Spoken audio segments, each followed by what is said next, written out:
नमस्कार, आप देख रहे हैं न्यूज़ 72। मैं रविंद्र राजपूत एक बार फिर आपका स्वागत करता हूं। हम आज बात कर रहे हैं आर्य समाज की। आर्य समाज बैजनाथ पारा की इकाई, जहां महिला श्रीमती अनीता वर्मा, जो हाल ही में उप प्रधान नियुक्त किए गए हैं, वहां पर आज हमारे साथ चर्चा में है। महिला होने के साथ साथ यह गृहिणी भी है, घर परिवार समाज और आर्य समाज को भी अपना समय देती है। साथ ही साथ समाज में होने वाले सभी अनेक कार्यों में वे शामिल रहती हैं। कविता पाठ, भजन कीर्तन, यहाँ तक कि समाज की जो अच्छी चेतना जो लोगों में जाए, वो ऐसी बातों को वर्णन करती है। आइए हम उनसे जुड़ेंगे, चर्चा करेंगे आर्य समाज के बारे में। बहुत बहुत स्वागत है अनीता वर्मा जी आपका। और कैसा लग रहा है उप प्रधान की उपाधि प्राप्त करके? हम ऋषि दयानंद सरस्वती के मानने वाले हैं। आर्य समाज के संस्थापक स्वामी दयानंद सरस्वती हैं, तो इनके अंडर में मुझे भी यहाँ पे स्थान मिला, ये मेरे लिए गर्व की बात है। इसके लिए मैं अपने जो हमारे कार्यकारिणी और जो हमारे सदस्य लोग हैं, जो बड़े बुजुर्ग जितने भी हैं जिन्होंने मुझ पर विश्वास किया, उनके आभारी हूँ, जिन्होंने मुझे इस पद के योग्य समझा। और आर्य समाज के उद्देश्य और आर्य समाज जैसे वेदों पर आधारित है।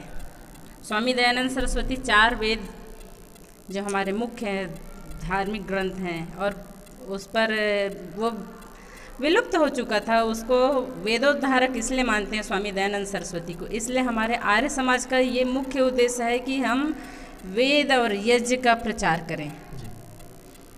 हमारे वैदिक गुरुकुल हैं और गौ सेवा है, ये सब में आर्य समाज का प्रमुखता से योगदान रहता है, फोकस रहता है। अगर सरल शब्दों में कहें, आर्य समाज मतलब क्या होता, क्या है? लोगों में भावना कैसे जाती है कि आर्य समाज में होता क्या है, कैसे दर्शाएंगे? अच्छा, आर्य समाज को अभी तक ये सामान्य लोग यही मानते हैं कि यहाँ पे अंतरजातीय विवाह किया जाता है, लेकिन ऐसा नहीं है। यहाँ पे स्वामी दयानंद सरस्वती जिस समय भारत में पाखंड और कुरीति फैला हुआ था, उस समय इनका जन्म हुआ और इन्होंने सत्य की खोज की कि क्या है ये सत्य और असत्य को जान करके ये आर्य समाज की स्थापना की। आर्य मतलब श्रेष्ठ, तो आर्य मतलब श्रेष्ठ और समाज मतलब जिसमें समूह या समाज, ठीक है। तो आर्य समाज जो है वो श्रेष्ठ लोगों का समाज है, जहाँ पे यज्ञ किया जाता है। और यहाँ पे स्वामी दयानंद सरस्वती जिस समय जब पाखंड फैला हुआ था भारत में, लोगों में जागरूकता की कमी थी, जात पात छुआछूत में सब जकड़े हुए थे, उस समय इन्होंने जागरूकता जलाई। इसलिए आर्य समाज में जाति पाति का नाम नहीं लिया जाता है, सभी को समान समझा जाता है। तो सामान्य जन ये सोचते हैं कि आर्य समाज में अंतर्जातीय विवाह को प्रोत्साहन मिलता है, जबकि ऐसा नहीं है। आर्य समाज में 16 संस्कार होते हैं, जिसमें विवाह संस्कार से लेके जब बच्चे गर्भ धारण करते हैं और अन्य से पूरा मृत्यु पर्यंत 16 संस्कार होते हैं, जो आर्य समाज में वैदिक रीति रिवाज के अनुसार किया जाता है। हाल ही में उप प्रधान आपको नियुक्त किए गए हैं, तो उप प्रधान के पद में होते हुए आप आगे क्या प्लानिंग कर रहे हैं कि आपको काम कैसे करना है, ताकि आज के आधुनिकीकरण में लोग वैदिक काल में जाने की और अपना विचार को करें? हम लोग उसके लिए अपने आस पड़ोस में वेद के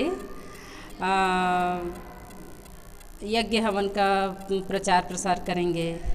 3 दिवसीय 2 दिवसीय यहाँ पे चतुर्वेदी सत्कर्म होता है, जो 1 ही दिन का होता है, और सामवेद यज्ञ होता है जो 2.5 दिन का होता है, और यजुर्वेद का होता है वो 4 दिन का अनुष्ठान होता है। इस तरीके से हम लोग अनुष्ठान करेंगे। और हमारे जो वेद के विद्वान हैं, वैदिक विद्वान हैं, जैसे आज आए हुए हैं बहुत सारे वैदिक विद्वान आए हुए हैं, ऐसे विद्वानों को हम बुला के लोगों में जागरूकता अभियान शुरू करेंगे बहुत जल्दी। हमें कुछ चीज़ें सूत्रों से पता चला है आपके निवास में गौ सेवा का भी काम चलता है, ये सच्चाई है? हाँ, मेरे वर्मा जी, श्री रमेश वर्मा जी, उनकी वो उन्होंने शुरुआत किया है। हाँ, एक गाय है जिसका नाम हम लोग लाली रखे हैं, बहुत प्यारी है वो उनको बेटी जैसे रखे हैं। तो अब उनके 3 बच्चे हैं और तो बस उनका सेवा करते हैं, ये उनकी कृपा है कि उन लोग हमारे घर में रहते हैं। तो आप साथ ही साथ सामाजिक संस्थान के साथ साथ काम करते करते गौ सेवा का भी काफ़ी काम करती हैं। हाँ, तो गौ सेवा के लिए मैं पूरी तरीके से मतलब ये कृपा है भगवान की कि मेरे में थोड़ा बहुत गौ सेवा का है और मैं लोगों में जागरूकता अभियान इस पर चला रही हूँ। हमारे यहाँ डूंडा में भी गौ सेवा का काम नवयुवक लोग बहुत अच्छे से करते हैं। रात के समय रोड में गाय लोग को उठा के अंदर बस्ती अंदर लेके जाते हैं। कितनी बड़ी बात है, रात को 2 बजे, ताकि एक्सीडेंट वगैरह ना हो। और कोई भी एक्सीडेंट वगैरह ये सब होता है उसमें मेरे को भी फ़ोन आता है, मैं उनके सेवा में यदि कुछ कर पाती हूँ ये मेरा सौभाग्य है। बहुत अच्छा काम को आप कर रहे हैं, सामाजिक तौर पर लोगों की मदद करना, पशु पक्षियों की मदद करना। जो लोग आधुनिकीकरण में इतने विलुप्त हो चुके हैं उन्हें आप वैदिक काल की ओर लेकर जाते हैं। माफ़ कीजिएगा। बहुत ही अच्छा लगा हमारे से बात साथ जुड़ के यानी श्रीमती अनीता वर्मा को। आखिरी एक मेरा उद्देश्य रहेगा, समाज को अगर कुछ संदेश देना है क्या देंगे? देखिए, समाज को संदेश समय समय पे हमारे संत महापुरुष और अभी भी हमारे बीच अच्छे लोगों की कमी नहीं है, तो हमें इन्हीं अच्छे लोगों को अपने साथ जोड़ना है। ये आपका संदेश है? ये अपने अच्छे लोगों को हमको एक साथ एक मंच में जोड़ना है और सब जगह जगह विभिन्न अपने आस पड़ोस से ही शुरुआत करनी है। सुधार की जो आवश्यकता है अपने आस पड़ोस से ही करेंगे हम लोग। जागरूकता जो है अपने आस पड़ोस से शुरुआत करेंगे। जैसे कि मेरा क्षेत्र रहेगा कि मैं ये डूंडा है, सेजबहार है, ये सब चीज़ में करूं। और वैसे ही हमारे कार्यकारिणी के और हमारे आर्य समाज में जितने भी सदस्य हैं सभी बहुत उत्साहित हैं। सब अपने अपने जगह में कार्य करने के लिए, और बाहर से हम लोग विद्वान बुलाएंगे और उनसे उनके मार्गदर्शन में हम सब काम करेंगे। बहुत बहुत